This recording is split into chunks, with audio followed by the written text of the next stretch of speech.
Halo para sobat pencari inspirasi, ketemu lagi sama saya Indra. Hari ini saya bersama teman saya, seorang pengusaha muda, pengusaha di bidang jasa titipan ya, gitu. Anak muda ini adalah sosok pemuda yang berani meninggalkan zona nyamannya, gitu. Kemudian memilih menjadi seorang pengusaha, gitu. Dulu badannya nggak sekurus ini, sekarang kurus gitu. Sudah sangat kurus, banyak berpikir. Nah, hari ini kebetulan pas beliau lagi datang ke sini, kita todong untuk sedikit ngobrol lah tentang kewirausahaan, tentang bisnisnya dia. Nah, perkenalkan dulu namanya siapa? Oh, nama Denny ya. Denny ya. Jadi sampai saat ini karir ya wira swasta ya. Wira swasta. Kecil-kecilan. Gitu. Ya, dulu kuliahnya di mana, Den? Kuliah di Bandung. Di Bandung ya, Bandung. di sebuah perguruan tinggi negeri ya. Negeri. Teknik top ya di Indonesia lah ya. Ya, sebut aja ITB. Kita jangan sebut ITB-nya. Jurusannya apa dulu? Jurusan Geofisika. Geofisika ya, Geofisika. Nah, lulus dari ITB sempat kerja ya? Kerja selama 4 tahun ya. 4 tahun ya. Jadi ada semacam jalur apa ya istilahnya? MT ya, kalau jalur MT gitulah di salah satu bank plat merah. Selama 4 tahun penempatan di Kalimantan ya, di sebuah bank nasional berarti ya. Terbesar di Indonesia ya, gitu ya. 4 tahun ya. 4 tahun. Posisi terakhir juga saya dengar sangat strategis ya. Manajer ya. Gitu. Dan sekarang jalanin bisnis titipan kilat. Ekspedisi. Ekspedisi. Ya. Ekspedisi ya. Franchise lah tepatnya. Franchise ya. Lokasinya di Bogor sama Cibinong. Bogor dan Cibinong ya, Jawa Barat ya. Jadi teman saya ini punya 2 gerai ekspedisi franchise yang satu di Bogor, satu di Cibinong. Nah, ini menarik nih karena situasi pandemik begini kan kebiasaan orang stay at home ya, betul. Orang belanja semuanya maunya langsung dari rumah. Nah, hari ini sengaja Denny pakai masker gitu ya. Saya juga harus pakai masker nih, gitu supaya jelas bahwa kita lagi take-nya lagi suasana pandemi ya. Pandemi, dan katanya wacana PSBB di Jakarta akan diberlakukan kembali gitu ya. Karena sudah banyak banget yang hari-hari terakhir sebelum vaksin ya, biar nggak terlalu banyak korban. Betul. Nah, di situasi kayak begini, bisnis bisnis ekspedisi gimana prospeknya dia? Jadi jalanin bisnis ekspedisi udah berapa tahun nih? Ini udah jalan tahun keempat sih sebenarnya. Tahun keempat ya. Tahun keempat. Sebenarnya untuk saat ini masih stabil ya, karena memang ada pergeseran tren gitu. Tren yang sebelumnya orang ya kita sama-sama tahu lah. Jadi bukan gara-gara ya, karena ada pandemi ini orang beralih ke belanja online, menghindari kontak fisik ya pada seller itu, jadi kebanyakan bergeser ke online ya. Kebetulan karena nggak semua orang nggak bakal tahu ada pandemi di tahun ini kan. Ya, kebetulan aja punya ekspedisi gitu. Nah, gara-gara ada pandemi ini juga kita tahu ternyata kebal juga nih ekspedisi.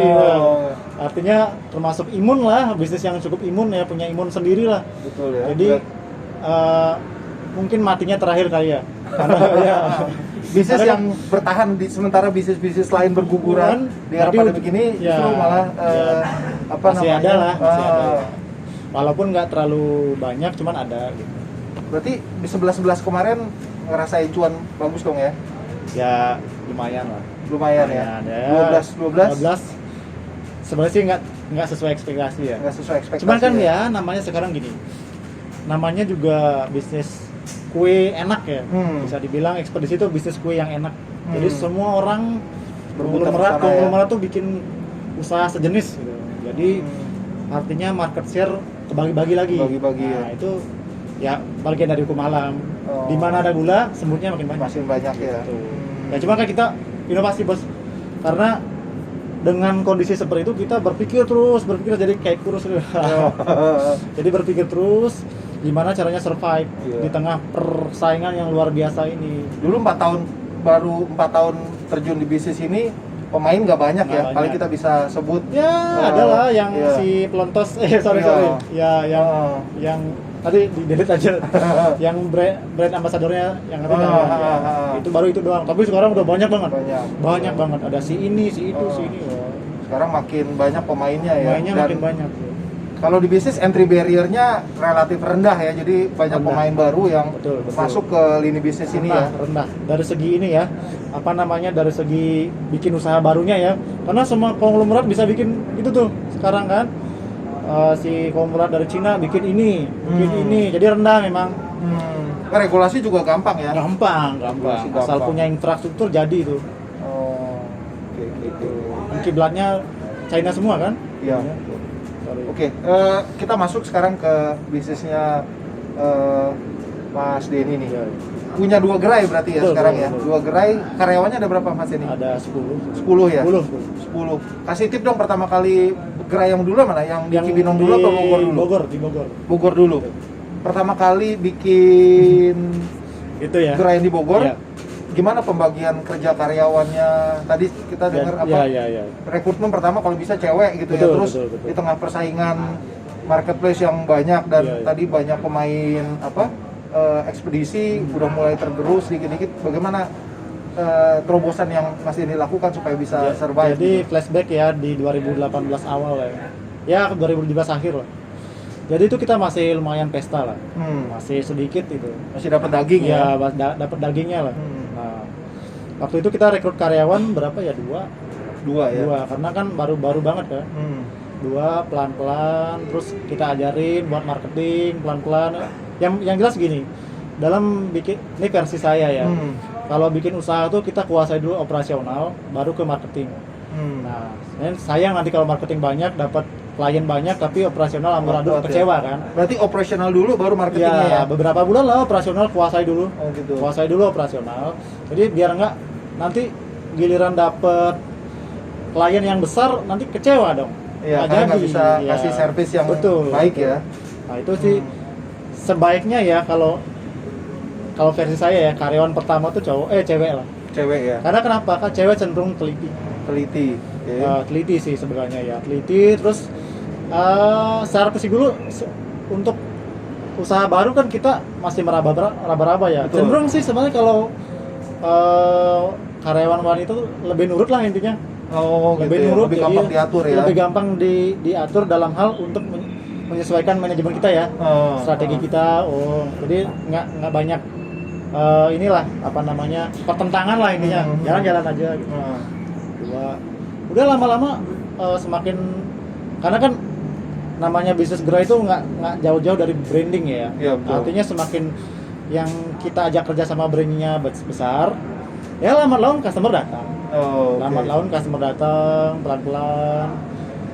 Secara otomatis juga skala ininya membesar kan usahanya ya, membesar ya. Habis itu tambah karyawan. Jadi strateginya branding yang akan menarik konsumen ya. Betul. Walaupun misalkan Mas Denny punya merek itu juga tetap melakukan upaya-upaya marketing ya. Betul. Untuk menarik tetap marketing ya. Tetap. Kita sebagai owner agen ya harus terus kita masuk ke pasar. Kan passing lah istilahnya. Ya masuk cari klien. Iya. Gimana caranya cari klien siapa? Targetnya siapa Mas Denny? Nah, kebetulan dulu kan kerja di bank ya. Iya. Ini sedikit banyak bener-bener ngasih pelajaran lah. Dulu kerja di bank tuh kita sebagai anak buah tuh dilepas aja tuh ketemu sama direkturnya perusahaan A yang kita kasih pembiayaan terutama ya. Kita ngalir aja tuh. Ketemu direkturnya ini. Jadi kita ngalir aja. Nah, setelah kita usaha sendiri, nah itulah yang pengalaman itulah yang kita bawa. Jadi kita ketemu sama misalnya klien ini kirimannya padahal usahanya bonafit rumah sakit itu kalau kita datang aja ketemu direkturnya. Jadi nggak sungkan, jadi harus udah terlatih waktu jadi kerja di bank sih sebenarnya. Jadi bang ya itu ya modal Jadi dasarnya di nggak sana ada yang ya. harus ditakutkan selama kita jaga etika Ya betul. dan kita ngajakin bisnis yang wajar gitu loh. Betul. Artinya bapak punya paket, kita bisa support. Nah, jadi bukan bisnis yang black, misalnya Ya, bukan yang aneh-aneh ya, Yang gitu negatif ya. Negatif gitu. Jadi ini benar bisnis nyata gitu. Ya selama bisa kita jemput ya kenapa tidak gitu. Kalau misalnya udah punya di kompetitor ya apa bedanya dengan kita?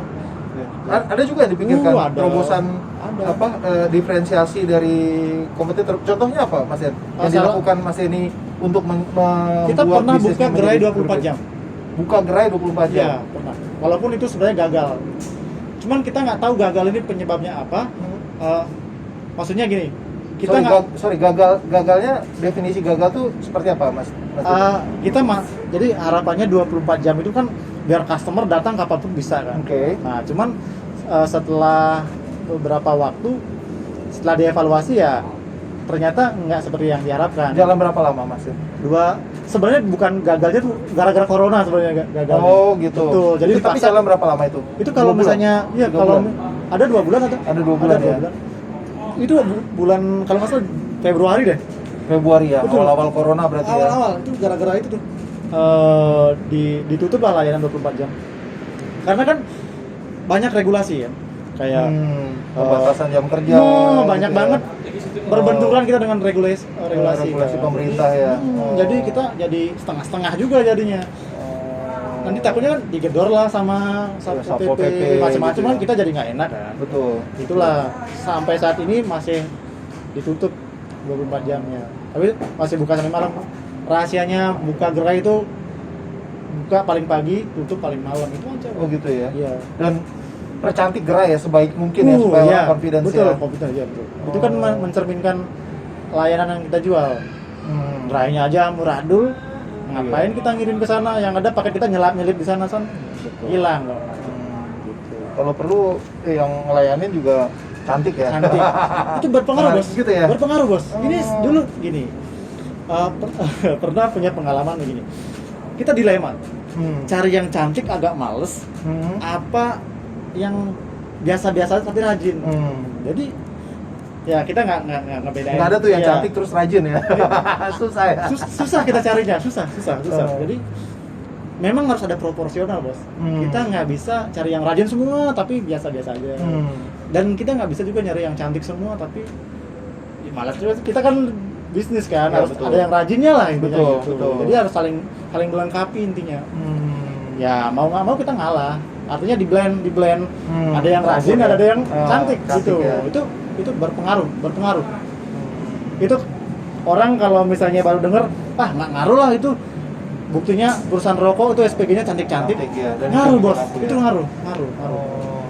Etalasenya soalnya ya. Betul. Kalau etalasenya Jadi orang gini, bagus gitu. barangnya hilang, barangnya rusak. Keselip gitu ya atau rusak Datang ya. ke counter jadi marahnya berkurang. Gitu. Sudah diredam kan. Sudah diredam sedikit kan. Ada apa Pak? Jadi ngelihat lihat senyumnya aja udah luluh hatinya. ya boleh dong Mbak dibantu gitu. Coba kalau yang jaga laki-laki songong itu yang ada nanti kan itu stres lah gitu ya. Betul. Operasional ya. Operasional ya itu ya. Kalau tantangan di bisnis apa namanya yang seperti Iya. ini apa? Menurut Mas ini apa tantangan paling penting yang harus dihadapi? Tantangan yang paling ini adalah kompetitor sebenarnya. Kompetitor ya. Kompetitornya ngeri. Jadi bisa ngambil klien kita sewaktu kapanpun dimanapun. nggak ada loyal customer itu nggak ada ya. Jadi kita harus benar-benar kenal sama customer. Jadi kalau ada apa-apa mau di take over gitu ya, Info gitu info ngomong dulu ya kita kasih apa sweetener apa nih yang bisa kita kasih. Pemanis Ya apa itulah yang bikin dia.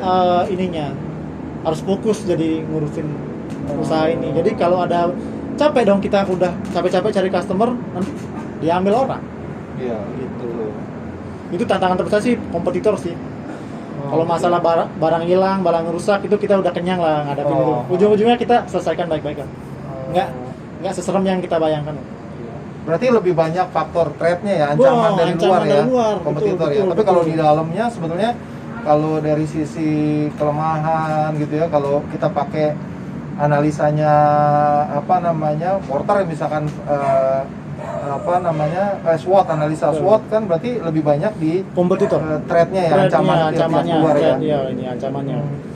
Karena kan bener-bener bisnis yang gurih ini kan, logistik ya. Apalagi ini kita kan kepulauan bos. Betul. Kepulauan itu memungkinkan bisnis ini berkembang pesat gitu. Karena kan nggak mungkin diantar pakai truk kan, lama dong ke Sulawesi pakai truk, pasti pesawat. Jadi ini yang memungkinkan ekspres ini yang bikin. Apalagi Indonesia dengan 270 juta penduduknya ya. Gitu ya. Nyebar. Makanya tidak hanya pemain dalam negeri, pemain luar negeri menganggap Indonesia sebagai market yang sangat potensial, sangat gurih ya. Gurih. Terus kalau 2021 gimana Mas Den? Bisnis ekspedisi gimana? Kalau ekspedisi secara overall pasti bakal meningkat bos. Meningkat ya? Karena gini, sekarang marketplace aja udah punya ekspedisi sendiri. Kayak katakanlah ekspedisi marketplace A gitu ya, punya A Express gitu. Marketplace B punya B Express gitu. Jadi dia lama-lama marketplace ini menggarap dari hulu ke hilir. Jadi kita yang pihak ketiga kayak ya ekspedisi di luar ya, vendor lama-lama nggak kebagian. Karena kan lama-lama mereka itu dapat scale of ekonomiknya, skala ekonomiknya udah dapat. Artinya dia udah dapat harga terendah agar ekspedisi dari mereka itu jalan gitu. Jadi dengan begini bisa nih ngalangin si brand ini yang udah lama jadi market leader gitu. Bikinlah dia punya big data, semua udah dia kuasai kan. Data seller sudah dikuasai, data produk sudah dikuasai, data pembeli apalagi. Polanya sudah dia kuasai, jadi tinggal mengeksekusi aja mereka itu. Jadi marketplace sudah bikin sendiri ujung-ujungnya nanti. Tuh guys ya, jadi marketplace sudah punya ekspedisi sendiri. Iya. Kita nanti tunggu apakah ekspedisi punya marketplace sendiri. Nah, itu ininya betul sekali ya, betul. Jangan-jangan besok kebalik gitu ya. Kebalik, ekspedisi punya marketplace sendiri. Kemudian betul. Daripada nggak dapat kerjaan ya mendingan bikin marketplace sendiri gitu ya. Iya. Kayaknya marketplace juga menjadi sesuatu yang menarik ya. Karena kan unicorn nih tumbuhnya dari marketplace ya. Bikin sebuah cabang usaha, grup usaha semacam ekspedisi kecil bagi mereka. Karena dia udah terbiasa, terlatih bakar duit tuh. Apalagi ekspedisi kan nyata bisnisnya gitu bos. Iya betul. Bukan bisnis yang nggak nyata gitu. Iya. Ya kita bisa rasain manfaatnya. Iya, maksimalkan lah gitu. Terus ada saran nggak yang bisa ini buat teman-teman yang mau misalkan tertarik untuk usaha bisnis? sendiri? Kalau saya sih pertama merasa sangat heran gitu ya, kenapa Mas Denny ini memilih meninggalkan zona nyaman, terus kemudian sebelum main di ekspedisi. Ini ya. Reseller ya, penjual ya, jualan online ya. Seller. Cerita Mas Den gimana? Jadi gini, pertama tuh saya jualan online itu sekitar 2016 ya. 2016 jualan online. Nah itu harus serba manual, input resi manual. Jadi semua serba manual, ngetik resi itu manual. Nah sering lah ngirim kan, ya salah satu ya kayak JNE, JNT, semua lah kita kirim tempat-tempat itu. Tapi gini, berpikir ini jualan online kita makin rame, makin inilah. Kenapa kita nggak bikin agent sendiri gitu, buat ngirim di tempat kita sendiri? Ya kita cari-cari tempat, ya proses lah, negosiasi macam-macam ya, disetujui lah. Karena punya online shop, jadi disetujuin, dikasih ruang lah dari prinsipal ya. Nih bikin kamu di sini, ini. Ya jalan ya lumayan. Nah setelah itulah kita dari hasil dari ekspedisi itu kita putar lagi. Jadi untuk modal online shop. Jadi saling mendukung. Gitu. Jadi tidak pernah kita finansial sedikit ya. Kita tuh benar-benar tidak pernah mengambil hasil dari juga ekspedisi walaupun jualan online. Semuanya itu kita putar jadi modal lagi. Putar aja terus untuk cari supplier baru, untuk ini gitu. Jadi nggak pernah kita. Jadi pembukuannya tuh terpisah. Antara bisnis baik itu online maupun ekspedisi sama keuangan pribadi. Kita digaji. Kita digaji. Kita benar-benar menerapkan profesional ya. Kita digaji sama usaha kita sendiri. Jadi jangan sekali-sekali itu harus disiplin lah intinya bos. Harus disiplin. Jadi ya kan kita harus biar perusahaan besar kan jangan diganggu-ganggu gitu. Iya. Kalau kita mau ngambil ya silahkan untuk hidup silahkan Hmm. gitu. Tapi untuk di luar itu ya usahakan ya jangan gitu. Untuk Tapi cukup lah ya, gajinya cukup ya. Ah, cukup lah. Itu yang penting guys gitu. Gajinya Ya, gajinya lumayan lah. cukup. Berarti ada dua bisnis ya Mas ini ya. saling Satu- mendukung. Ya, satu bisnis online ya, Iya, iya. online shop, kemudian baru online shop ini yang menggerakkan Mas ini kemudian masuk ke Betul. industri ekspedisi ya. Ekspedisi. Ini ya, ekspedisi ya. Dan sekarang semuanya saling Saling dukung. mendukung ya. Mana lebih besar Mas Dan porsinya? Memberikan ininya 50-50 sih. 50-50 ya. Iya, jadi ini Keren guys, Gitu. itu mantep banget guys. Jadi apa namanya ya, saya sangat senang hari ini teman saya datang gitu ya. Kita bisa ngobrol, kita bisa sharing gitu ya, kita bisa belajar bahwa orang kayak Mas Denny ini satu di antara 1000 kalau menurut saya gitu ya. Tadi dia pakai baju ekspedisinya gitu ya, dan banyak orang pikir oh Abang Mas- Jenny. Abang JNE gitu ya. Padahal mereka nggak tahu ini adalah sosok apa pengusaha muda yang berani meninggalkan semua zona nyamannya dan kemudian memilih menjadi pengusaha gitu ya. Ya see you on top berarti nanti ya. Mas Denny ya. Amin, amin. Itu suatu Semoga saat saya ya, yakin amin, amin. tidak ada hasil yang mendustai proses gitu ya. Kita juga mau belajar, semoga apa yang tadi Mas Denny informasikan, semangatnya, terus kemudian mindsetnya, cara berpikirnya, terus pengelolaan keuangannya itu bisa menjadi inspirasi buat teman-teman semua, membuka wawasan sehingga teman-teman juga merasa bahwa saya nggak punya keterampilan, itu hilang semua Oh, iya, iya. gitu, dan berani membuka bajunya untuk terjun ke bisnis-bisnis yang dianggap memberikan keuntungan lah yang baik buat masa depan kita. Ya, ya. Itu aja dari Ya. saya Mas Den, thank you. Makasih banyak Kita nih. ini thank Om you Indra. thank you very much gitu, terima kasih Ya, ya. banyak sudah ini.